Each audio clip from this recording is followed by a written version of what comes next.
She's gonna talk, I'm just gonna watch. Congrats on the success of Deadpool 2 and everything. How was it, you know, jumping back in and, you know, going with a new different storyline, introducing characters, having girlfriends, you know, finally connecting with Deadpool on a more personal level. Yeah. But yeah, how was it? Yeah, it was a lot of fun, I think. It was super cool this time around too because there were so many new people, and everyone was just like excited to be on the set of Deadpool 2, you know? Whereas the first one, I mean, we still were excited, but I think there was a lot more pressure, maybe. Yeah. But yeah, it was really fun and cool, and I'm super stoked that next time I got a girlfriend. It's crazy. Yeah. Yeah, I agree. Definitely, you know, this new relationship that we upgraded with Deadpool and Colossus is something I'm really proud of because, you know, me and Ryan, we worked really, you know, closely on this, and, you know, we brought some new, how to say that, some sort of like upgrade of Colossus in this like brotherly father figure kinda. And then again, you know, it's much bigger role than in the first one on the other side. And the most beautiful thing for me as a comic book geek is that I had a chance to fight Juggernaut. Yeah. And you know, to say the line, pick on someone your own size. When you're like comic book geek, that's one of the lines. You're just saying it, it's beautiful, but getting into real fight, it's amazing. Was Deadpool your first time doing voice acting, or like was it with Deadpool? Was it your first time doing voice acting? Well, generally, yeah, it was the first time that I did something like this, you know, because in the first part, I mainly did like ADR, you know, just giving the voice and a little bit of CGI. In this one, I had like, of course, help from a stunt double who did like a great job on the set, but then I had to get into the costume and do all the facial expressions. So I did like mainly everything that's regarding acting and the facial expressions and the CGI later in the studio with David and Ryan. So it was tough because I did like, you know, simultaneously I did CGI and, you know, voice and everything else. So it was something really new for me, but the result was beautiful. So I'm really proud and happy. Can we expect Deadpool 3?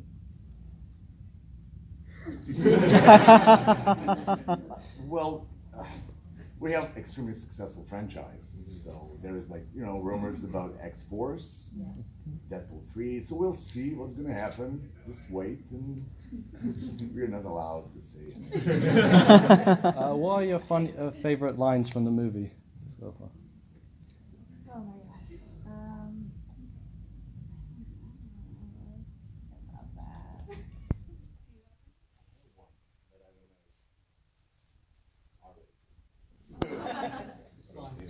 It's cool. Well, I can say it for one, like, Bože moj, which is a little bit, you didn't expect it, and then it's, fuck. You know, Colossus he doesn't do that, so it's really specific and, yeah. How often did you guys put set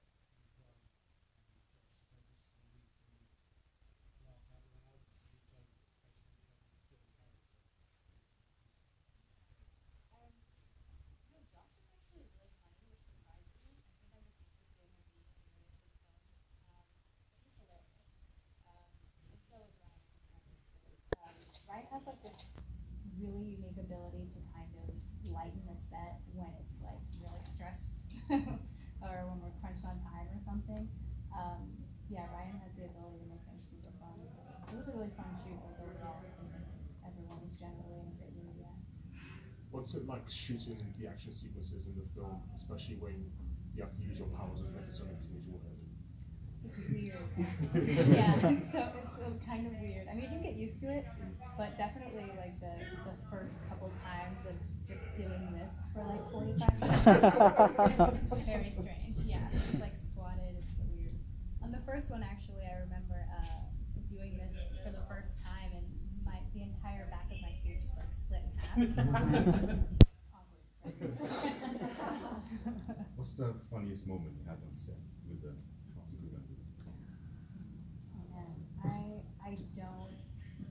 Do you have No, one? that is really a tough question, you know, because you're trying to go back and see all the things that are funny, as you said before, they are in the movie, you know, so you like have so much great things going on. Like in the first part, I love to make, you know, Tim Miller, the director of the first one, to make him. He cannot stand by you. He'll stand by you when he's when you're like doing a puke, which I had like in the first one, like doing, you know, like, you know. Then he just, you know, he just needs to leave the room, you know. So whenever I was, you know, I wanted something to experiment, then I would do that. So he would leave the room. on the sequel, well, the funniest thing was like trying to find the F word, you know, between me and Ryan. So we did like so many different ways of trying to, you know, how would Colossus torture himself to say the fuck, you know. So it's like hundreds of different versions. In the end, this one is that we picked up. But you know, there's just so many amazing little things that are going on while you're filming. So, and you have a like amazing movie, huge franchise. The first one was a phenomenon. So you know, you're coming to the sequel, working a sequel with, you know, that thing before. So everybody's so happy, and people are really connected as a family. So you know, it's really beautiful thing to do. And you recorded I think Kevin Smith, you recorded a Colossus ringtone, is that right? Yeah, he wanted, you know, his voicemail to be, you know, Kevin, pick up the phone. I did that for him. It was really amazing because I love his work and he's a legend. So now he has his voicemail talking with Colossus. So what's next? Satnav? That's right. What would be next? Satnav Colossus? GPS, sorry. I don't know. Because I didn't hear the question really good. What would you use Colossus's voice for next? For next. Well, that's a tough question. Mind the gap. Have you guys read ahead in the comics, and is there anything you would like to bring to the franchises from the comics? Personally, I have not, so I can't answer that question. I'm waiting for Colossus to meet his sister Ileana, Magic. Yeah.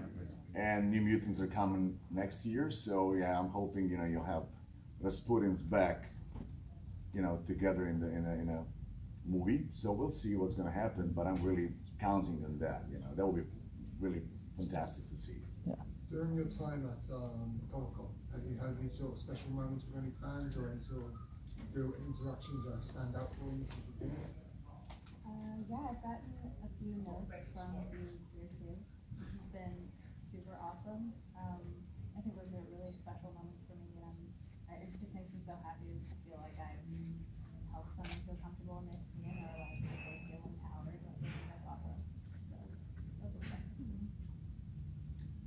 Well, everything is special, you know, seeing so many Deadpools and a little bit of Colossus and lots of Briannas everywhere, it's unbelievable. And, you know, just having all these amazing reactions regarding Deadpool 2, because we did a sequel which is really, really good, and, you know, there's not so many sequels, you know, doing this kind of a improvement in many ways. So, but like really, I had like a massage from Deadpool yesterday, and I'm tagged by a few Deadpools, so yeah, that's one of the things. Brianna, picking up on that, do you think it's ironic that a film that is celebrated for being so politically incorrect and offensive is actually ironically the film that's given us effectively our first LGBT Marvel character on screen? Yeah, maybe. I think that's part of what makes Deadpool so interesting to people, though, is that it's kind of like a breath of fresh air as far as like cinematically superheroes go, and yeah, I think that was a really cool opportunity that Ryan really took hold of. Super proud of him for that. So. Were there any scenes between Yu-Gi-Oh and Negasonic that didn't make it to screen? Quite a few, yeah.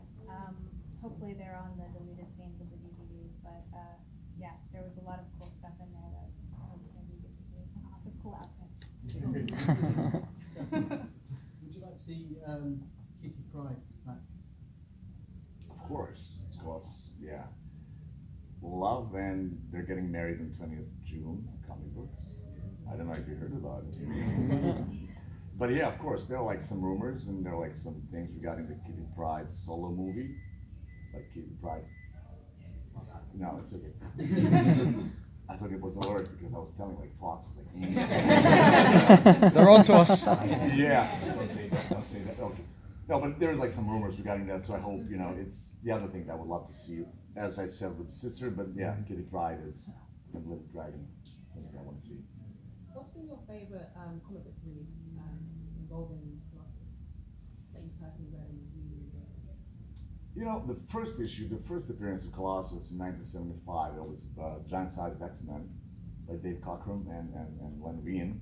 Unfortunately, they're not alive anymore. But the thing is, I even got that issue. I bought it like a few months ago with signatures of both of them. So always been asking about, like, my favorite is the beginning, the first appearance of Storm, Colossus, and Nightcrawler. And then that whole series with Chris Claremont as the writer, who's like absolute god, and you know, the art of the other one. It's just that whole show, and I love when Colossus becomes a proletarian. If you remember that, when he gets kind of evil, and then again when he becomes unstoppable, Colossus as you know, with Juggernaut's power. So we can talk about it like all day long if you want. No problem with that. Brianna, how much responsibility did you have in playing like this LGBT character and bringing her to screen because she's so significant in the novel? Yeah, I felt a lot of responsibility for sure. I know Ryan sent me an email about it while they were in the writing process, asking if I would mind if they gave Negasonic a girlfriend, and I was like, mind. I'm ecstatic about that, you know. But I just asked him not to make it, which I knew he wouldn't, obviously, in the writers, but I just felt like it would be more impactful maybe if it was just kind of mentioned. If it wasn't just like Negasonic's gay now, and now that's what we're gonna focus on.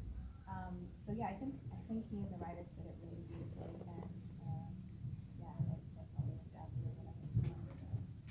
Talking about responsibility, do you feel responsible for that end credit scene completely confusing everyone about our timeline now? Yeah. Because apparently, I mean, we I guess it's had it confirmed that is canon, and that's going to carry on potentially with having an impact on Deadpool 3 and X-Force and that. Is that kind of the explanation you were given, that, yeah, this is actually going to reset the whole thing? I was given no explanation. So there's that. You guys had a trainee-mentor relationship on screen. Does that exist off screen as well? Not anymore. She was training in the first one. Now Deadpool is training. She's an X-Man, proper X-Man. True. Yeah. True. Yeah, Ryan and I's relationship is a little bit like Negasonic and Deadpool's, I guess. It's kind of a little brother-sister-ish. He gets really upset sometimes that I don't talk to him that much. I think for so many people, Ryan is and has always been this character. I'm curious, is there a difference for you between Ryan when he's out of costume and when he puts the costume on, or is it just always the same? No, absolutely. I think that may be kind of a misconception about Ryan. I mean, he is hilarious, right? And occasionally raunchy. But he's got this really soft, like, dad side that I think people don't really know about. I don't know if it's because he's just had daughters or something, but you know, he's really sweet and empathetic. And I think he's, I think maybe, especially when his kids come to set, he's just like the softest softie. He's just hanging out with his kids, like, what's up, guys? So, like, yeah, I think there's a side of him that definitely actually wears the blue blouse, you know what I'm saying?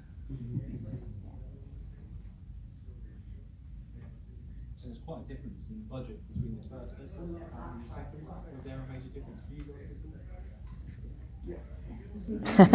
Crazy. Oh my god. I remember the first day I walked into my trailer, I was like, oh my god. Wow, we're really doing this now. That's a lot of cheese. Yeah, right? Yeah. And I remember too, the first time we went through a lot of budget cuts, which were causing a bit of stress, you know, while we were shooting. This time around, we were more stressed about, like, can we fit all of this? Or, like, we have more ideas for these scenes, you know? So that was cool. It's a good upgrade. What's your thoughts on Disney acquiring Fox and what impact it might have on future Deadpool movies? We'll see. You know, those are the questions we definitely cannot answer because we don't know what's going to happen. But you know, Deadpool is such a successful franchise, so whoever takes it over, I don't think they're going to change anything, and I don't want that to be changed because you know, Deadpool is Deadpool. It needs to stay R-rated, you know, X-Force too. So it's. I don't think there's going to be anything. You know, you don't want to destroy something that's like making so much money. And first of all, you need to satisfy fans. So if they make that mistake, they're going to have to fight to death. Is there a character in the comics that you'd really like to cross over in any future movies? As Colossus? Yeah, as Colossus, anyone that's like. I want to fight Thanos. Which would be weird because we have, Thanos playing Cable Guy, playing Josh Brolin being dead. So I don't know. But CGI can do a lot of stuff. We're going to let you go and figure that out. So thanks a lot, guys. Thanks so much, guys. Always.